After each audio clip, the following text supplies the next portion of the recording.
So welcome to the start of the 2040 season. My name is Paul, also known as the Northman, and thank you for joining me. Now, did you know on the last episode of last season, 60% of people who watched that video are not subscribed to the channel? It still blows my mind.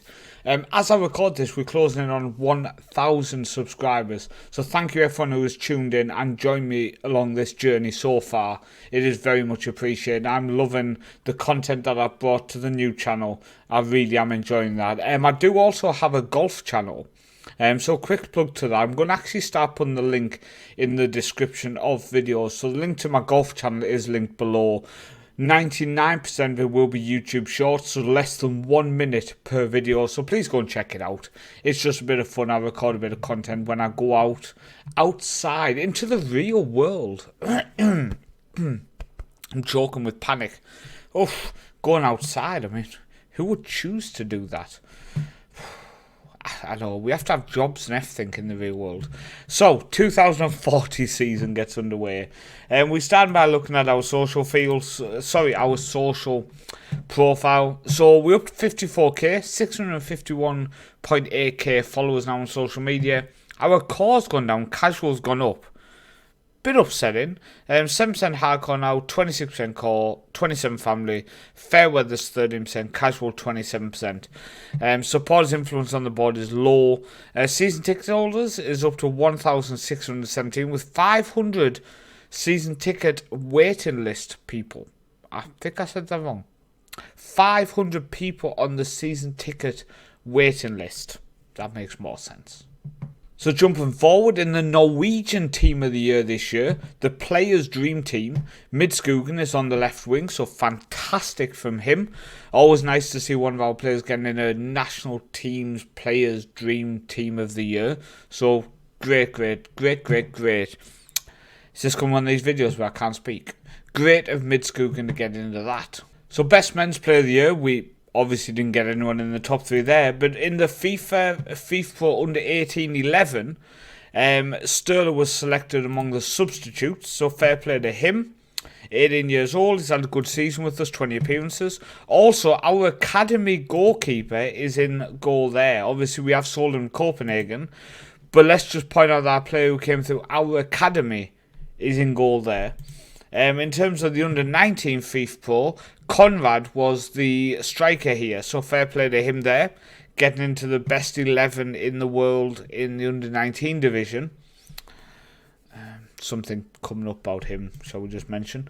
And Michael Meng was in the Danish Player of the Year. So again, really great to see our players getting recognised worldwide. So we have jumped all the way forward through to the mid-season point now. And we're going to review the transfers so far. We're going to have a look at the season, the Super Cup, etc.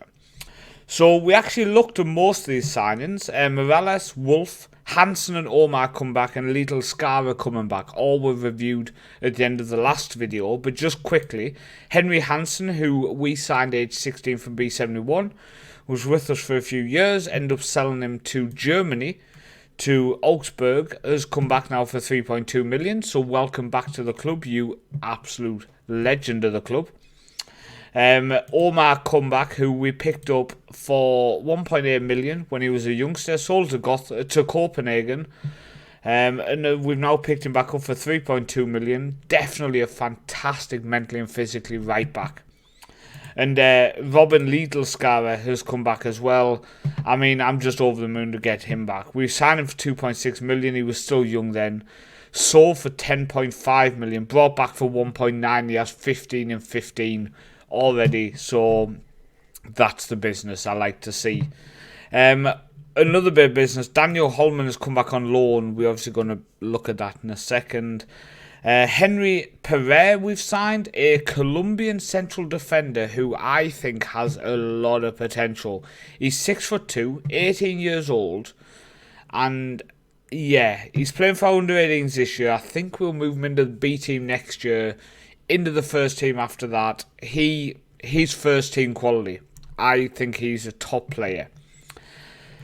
The next signing is one I was excited to show you. So coming back to be our #1 goalkeeper, he's now a Swedish international in Loe Nan Tallen. Now, we had him a couple of years ago. He then went back to Sweden. He's now come back to us again. 6'4", insane talent. He was actually signed to replace the goalkeeper we lost, who we've now brought back as our backup now. I think this is a good bit of business. So we signed for $1.5 million from AIK. He played 3 years with us. We sold him for Joe Gordon's for 2.5, plus 50% of next sale. We've just signed him for $1 million, which cost us only $500,000 because of 50% of next sale. Contract-wise, no minimum fee release. Does have a 1-year extension available. I think that's a great bit of business. Can be our number one goalkeeper for potentially 15 years. We might end up moving him on again, but I think I want to hold on to him as our number one. I say potentially.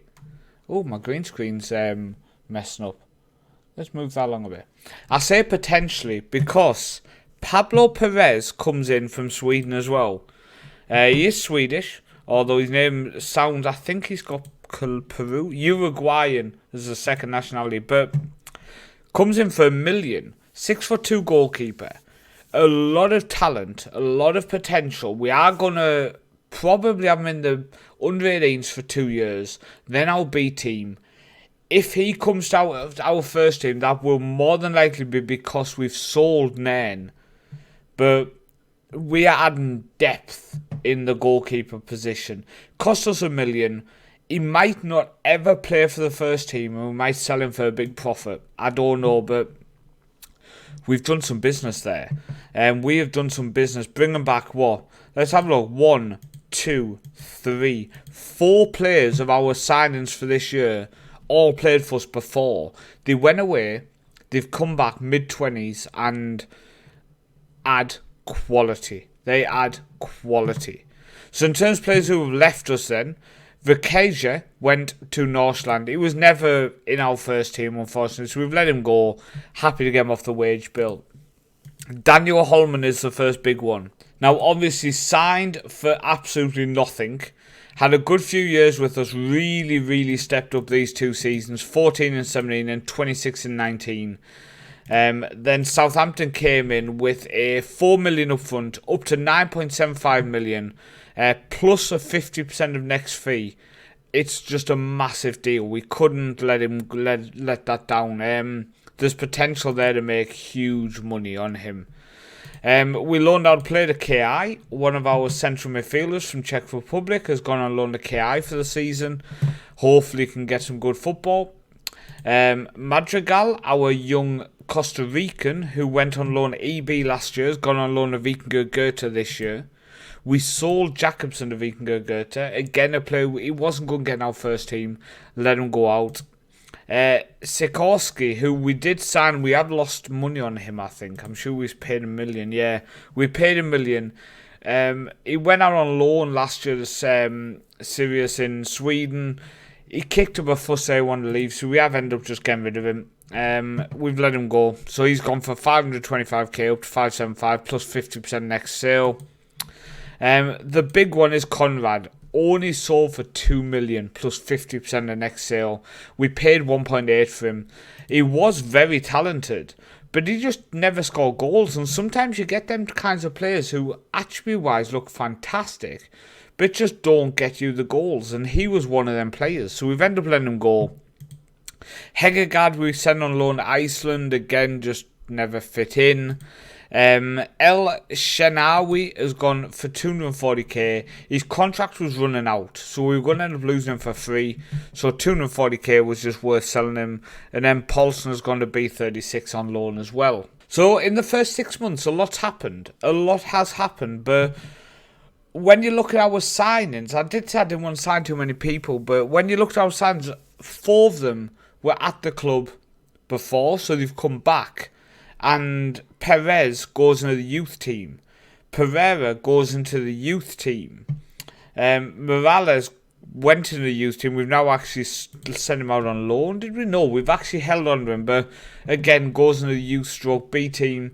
So there's only really 4. Maybe Holman is back on loan. And Wolf is a rotation option on the wing. But in general, most of the players have either been here before or have been signed as future prospects. So in terms of how things have gone then, we won the Super Cup, got 2-1 victory there. Goals from Alfituri and Diarra getting on the score sheet there. Now, I stumbled a little bit when I said Diarra because there's a bid in for him.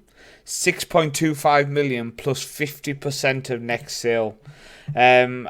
He was complaining when PSV came in. I said no because I didn't want to lose him. He's having an insane season, 16 assists, 10 goals from the right wing. We paid 125 million for him. We look like we're going to be selling him for 6.25 million plus 50% of next sale. It's the type of deal you can't turn down. Yes, he really, really kicked on the right wing. But when you are getting that much profit from a player, sometimes you got to just say, do you know what? Take him, we will find someone else, and it's just the type of deal you can't be turning down. I mean, he might actually just reject the contract, you never know, but for now. So in terms of how else things have been going, we started the league campaign with a 12-0 victory. A 12-0 victory in the opening day. Before a 4-0 victory against HB, a 6-1 against EB, 8-0 against Faroe. So we scored 30 goals in our first 4 games. Then followed up against KI back-to-back games. First the Super Cup, the 2-1 victory before 2-0 victory over KI in the league. We then played B36 5-1 before TB 5-0 before Vikingur Goethe 5-0.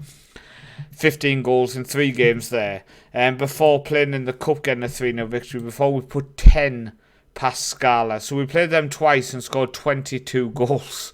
Vesta 2-0 at home, HB 2-0 before B36 scored 4 past them.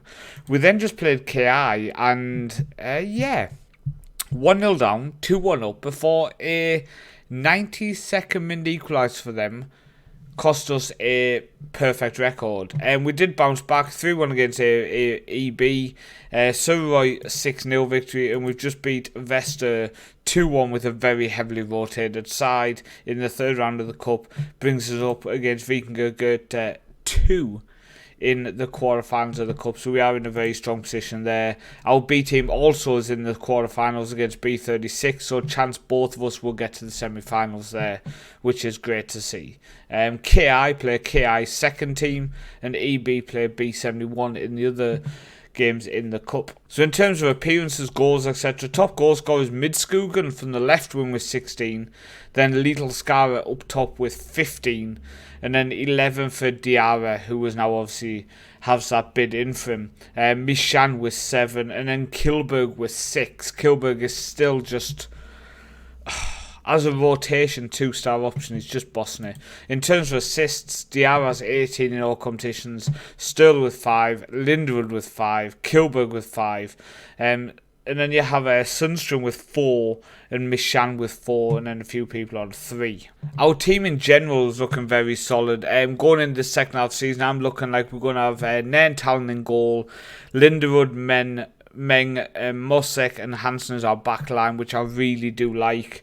Alfituri has just very much become our defensive mid. He's just a very good, solid defensive mid. Torbjorn Sturler at the minute in centre mid, Mishan in attacking mid, Midskogen and Wolf, who at the minute I'm thinking might come in on the right wing with Little Scar up top. But another option there is to bring Christensen into centre mid and then move Sturler onto the right wing as a winger on support. That would then bring Christensen back into our team, who at the minute has been pushed out due to this Alfituri in defensive mid. Having Little Scara up top just gives me that confidence that we are going to bang in goals constantly. On the bench we do have Holman, who was started 1 with 9 sub appearances. As soon as we sold him, he came back on loan. He was never going to be a first choice striker, but he has picked up 5 goals off the bench in them 9 sub appearances. We do have a little bit left of the transfer window. We have 50 million in the bank, 27 million left to spend. So we do have the ability to add something to the team. I am considering a superstar maybe on the wing to replace Diarra if he goes out. We are 6.6 million in the red this season. The last few seasons we have made profit.